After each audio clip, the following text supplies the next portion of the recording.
So hello guys, welcome one second my channel. आज के video में आपको चेन मेंटेनेंस से रिलेटेड एक बहुत इंपॉर्टेंट इन्फॉर्मेशन देने जा रहा हूँ। चेन मेंटेनेंस की जब बात आती है तो उसमें बहुत सारे स्टेप्स आते हैं। उसमें से one of the most important जो स्टेप होता है वो होता है चेन की स्लैकनेस को मेंटेन करना। स्लैकनेस यानी जो चेन होती है हमारी, जैसे जैसे हमारी बाइक चलती है तो जाहिर सी बात है मेटल होता है, लिंक होते हैं मेटल के, तो उसमें क्या होता है एक गैप धीरे धीरे बनता है जिसको हम लोग स्लैकनेस बोलते हैं और चेन धीरे धीरे करके ढीली होती चली जाती है। तभी आप लोगों ने देखा होगा ये बोल्ट आपका जब चेन हम लोग नहीं इंस्टॉल करते हैं तो ये काफ़ी पीछे यहाँ तक होता है, क्योंकि चेन काफ़ी मतलब टाइट होती है उस टाइम पर, और धीरे धीरे धीरे करके उसको टाइट करते करते हमारा जो ये बोल्ट है ये आगे बढ़ता चला जाता है, क्योंकि हम लोग उसको पीछे खींच रहे होते हैं तो वैसे वैसे ये आगे बढ़ता चला जाता है। अब बात आती है कि चेन कब टाइट करानी चाहिए, कितने किलोमीटर्स पर टाइट करानी चाहिए। तो देखिए डिफरेंट बाइक्स का क्राइटेरिया अलग अलग है, लेकिन एक चीज़ सभी बाइक्स में कॉमन है कि ऑलमोस्ट मान के चलिए 1000 से 2000 किलोमीटर के बीच हर बाइक की चेन में थोड़ा बहुत स्लैकनेस ज़रूर आती है और उसको समय पर टाइट कराना बहुत ज़रूरी होता है।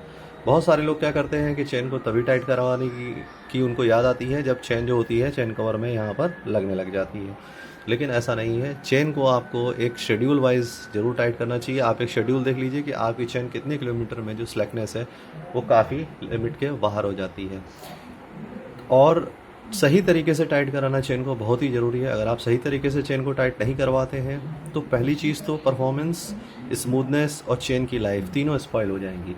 और वो सही तरीका क्या है आइए वो जान लेते हैं। देखिए सबसे पहले आपको क्या करना है कि आपके बाइक के टायर को आपको रोटेट करके देखना है। चेन जो होती है एक जगह पर थोड़ी लटकेगी यानी ढीली होती है और एक जगह पर टाइट होती है।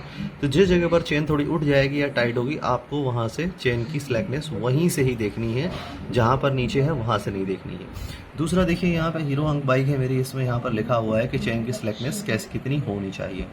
मेरी बाइक के अकॉर्डिंग ये होती है करीब 30 मिलीमीटर यानी कि 3 सेंटीमीटर। अगर हम स्केल में देखेंगे तो ये देखिए, आप देख सकते हैं 3 सेंटीमीटर कितना होता है, लगभग लगभग इतना। तो अगर हम इसको यहाँ पर स्केल को लगाते हैं तो आप देख सकते हैं कि 3 सेंटीमीटर यानी कि चेन जो है वो कितनी हमारी लूज होनी चाहिए। और मैकेनिक अक्सर क्या करते हैं कि उंगली से देख लेते हैं, चेन हल्की सी लूज दिखती है, वो हार्डली होती है 1 से 2 सेंटीमीटर और उसको छोड़ देते हैं। इससे क्या होता है आपका जो फ्रंट स्पॉकेट है उस पर अनवांटेड प्रेशर पड़ता है, दबाव पड़ता है, बहुत जल्दी घिसने लग जाता है। साथ ही रियर स्पॉकेट भी बहुत जल्दी घिस जाता है। अगर सही तरीके से चेन में टेंशन मेंटेन की जाएगी तो ना तो आपका स्प्रॉकेट जल्दी घिसेगा, दूसरी बात आपको स्मूथ परफॉर्मेंस मिलेगी और कभी भी चेन में कोई अनवांटेड नॉइज़ नहीं आएगी। अब नेक्स्ट बहुत ही ज़्यादा सबसे मोस्ट इम्पॉर्टेंट स्टेप जो है वो आप लोगों को बताता हूँ। हर गाड़ी में एक चीज़ ज़रूर पाई जाती है, वो होती है ये हमारे इंडेक्स मार्क। अब होता क्या है कि इंडेक्स मार्क को बिना मैच किए हुए चेन को टाइट कर दिया जाता है। पता चला कि यहाँ पर देखिए इंडेक्स मार्क हमारा यहाँ पर दिख रहा है। हम लोग इंडेक्स मार्क को इधर से काउंट करते हैं, क्योंकि चेन हमारी इस साइड में आगे की तरफ बढ़ रही होती है तो हम लोग इधर से काउंट करते हैं, राइट साइड से नहीं काउंट करते हैं। इधर से भी आप देखेंगे तो आपको अंदाजा हालांकि सही लगेगा, क्योंकि इंडेक्स मार्क दोनों साइड सेम होते हैं, बट लेकिन हमें यहाँ से देखना है। अब जैसे ये लेफ्ट साइड का हमारा स्विंग आर्म है और इंडेक्स मार्क हमारा देखिए यहाँ पर जो है ये छोटा वाला इंडेक्स मार्क हमको यहाँ पर दिखाई दे रहा है, और डिस्टेंस इसका बीच में कितना है ये देख लीजिए। जैसे एरो मार्क को अगर हम लोग मार्क कर लेते हैं कि एरो मार्क से तीसरा मार्क जो है वो छोटा है, तो दूसरी साइड में भी हमको ये एरो मार्क से तीसरा मार्क और ये जो स्विंग आर्म का ये जो खांचा बना है इससे इतना ही डिस्टेंस हमको मेंटेन करके रखना है। अगर आप अपने इंडेक्स मार्क के हिसाब से अपनी चेन को टाइट करके रखेंगे तो ये याद रखिएगा।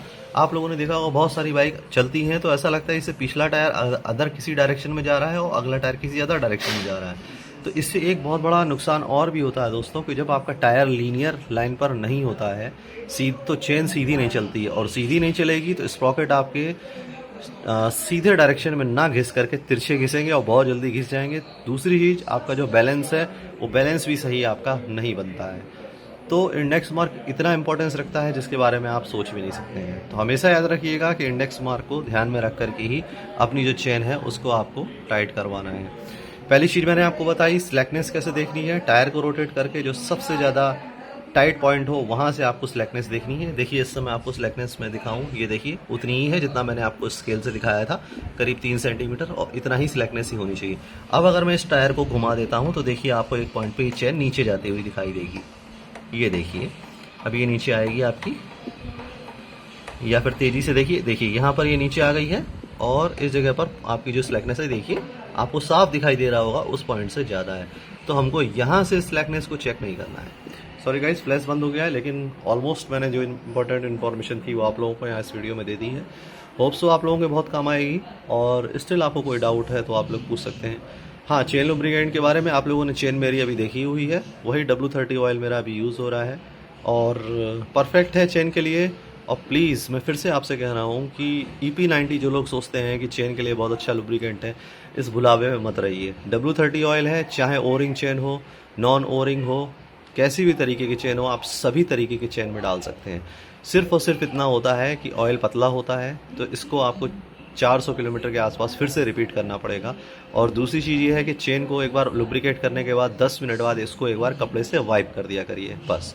और हाँ, कभी भी इंजन को स्टार्ट करके चेन को लुब्रिकेट करने की कोशिश मत करिएगा। ऑलवेज एक हाथ से टायर को चलाते हुए और इस होल के ही थ्रू कोशिश करिएगा। आप सोचेंगे कि इस होल के थ्रू हम चेन को कपड़े से वाइप कैसे कर सकते हैं, तो अपनी उंगली में लपेट लीजिए कपड़े को, ठीक है, और लपेट करके चेन के नीचे एक बार लगाइए और चेन के ऊपर एक बार लगा लीजिए, इतना सफिशिएंट है।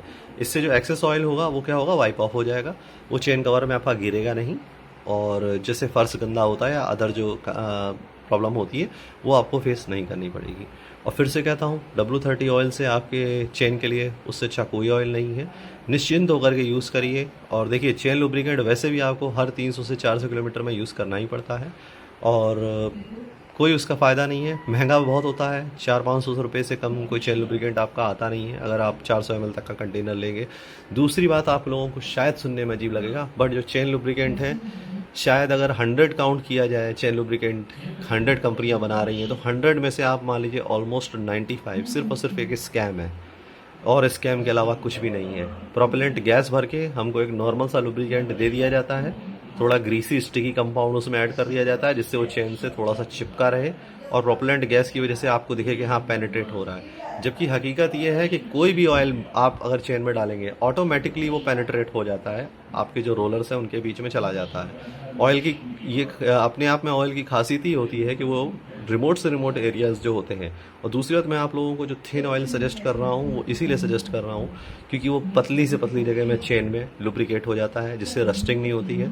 दूसरी बात, लाइट वेट ऑयल है, आपकी चेन जो है जल्दी लूज़ नहीं होगी, ये आप लोग खुद प्रैक्टिकल करके देख लीजिएगा। मैं इस चीज़ को ओपनली चैलेंज कर रहा हूँ कि आप अपनी चेन में 90 ऑयल डाल लो और 1000 किलोमीटर आप चला करके देख लो। इसके बाद वही W30 ऑयल डाल करके 1000 किलोमीटर चला के देख लेना। स्मूथनेस से लेकर के और जो चेन मेंटेनेंस से लेकर के और जो चेन का ढीलापन है वो आप देखने को मिलेगा कि किस में जल्दी आ रहा है, किस में नहीं आ रहा है। तो इस चीज़ को कंसिडर ज़रूर करिएगा। और आप लोग मेरे व्यूअर्स हैं, इसलिए मैं आप लोगों को सही सजेशन देने की कोशिश करता हूँ। अदरवाइज़ अदर्स से मुझे क्या लेना देना है कि वो 90 ऑयल यूज़ करते हैं या फिर वो W30 यूज़ करें या ना करें, मुझे कोई फ़र्क नहीं पड़ता। हाँ, आप लोगों को ज़रूर मैं एडवाइस करूँगा कि जो बेस्ट है आपकी गाड़ी के लिए और जो मेरा एक्सपीरियंस है उस हिसाब से मैं आप लोगों को बताने की कोशिश करता हूँ, वो चीज़ ज़रूर यूज़ करिएगा। तो चेन मेंटेनेंस से रिलेटेड मैं आप लोगों को ये 2 इंपॉर्टेंट बात बताई, इनको ज़रूर कंसीडर करिएगा कि चेन को हमेशा किस तरह से टाइट करना है। स्लैकनेस चेक करनी है तो कैसे चेक करनी है, एक लूज़ पॉइंट होता है, एक टाइट पॉइंट होता है। टाइट पॉइंट से ही हमेशा चेन एडजस्ट होगी और आपकी लूज़ होगी। इंडेक्स मार्क को चेक करना मत भूलिएगा, इंडेक्स मार्क बिल्कुल मैच होने चाहिए, हमेशा याद रखिएगा। एक लास्ट पॉइंट आपको और बता देता हूँ, आप लोगों ने अक्सर फेस किया होगा कि क्या होता है कि जब चेन टाइट की जाती है तो मैकेनिक्स अक्सर क्या करते हैं कि ब्रेक लगा लेते हैं पहिए को रोटेट करके। हालांकि वो इसलिए लगाते हैं कि जिससे पहिया अपनी जगह बिल्कुल सही तरीके से टाइट हो जाए, लेकिन इससे क्या होता है, जब आप सडन ब्रेक लगाएंगे तो एक्सल के जब नट टाइट नहीं होते हैं तो हमारी जो इंडेक्स मार्क क्या होते हैं वो डिस्टर्ब हो जाते हैं। तो उनको चेन को आपको ब्रेक लगाना है तो लगाए रहें, लेकिन ब्रेक लगाते लगाते फिर आपको इंडेक्स मार्क फिर से फिक्स करने होते हैं सेम बराबर, और फिर आपको टाइट करना है। ये चीज़ आप अपने मैकेनिक को बता दीजिए, ठीक है, कि उनको आपको अपनी गाड़ी में क्या चाहिए। At any cost index mark जो हैं वो मिसमैच नहीं होने चाहिए बोथ साइड, याद रखिएगा। That's it guys, thank you for watching, मिलते हैं नेक्स्ट वीडियो, बाय।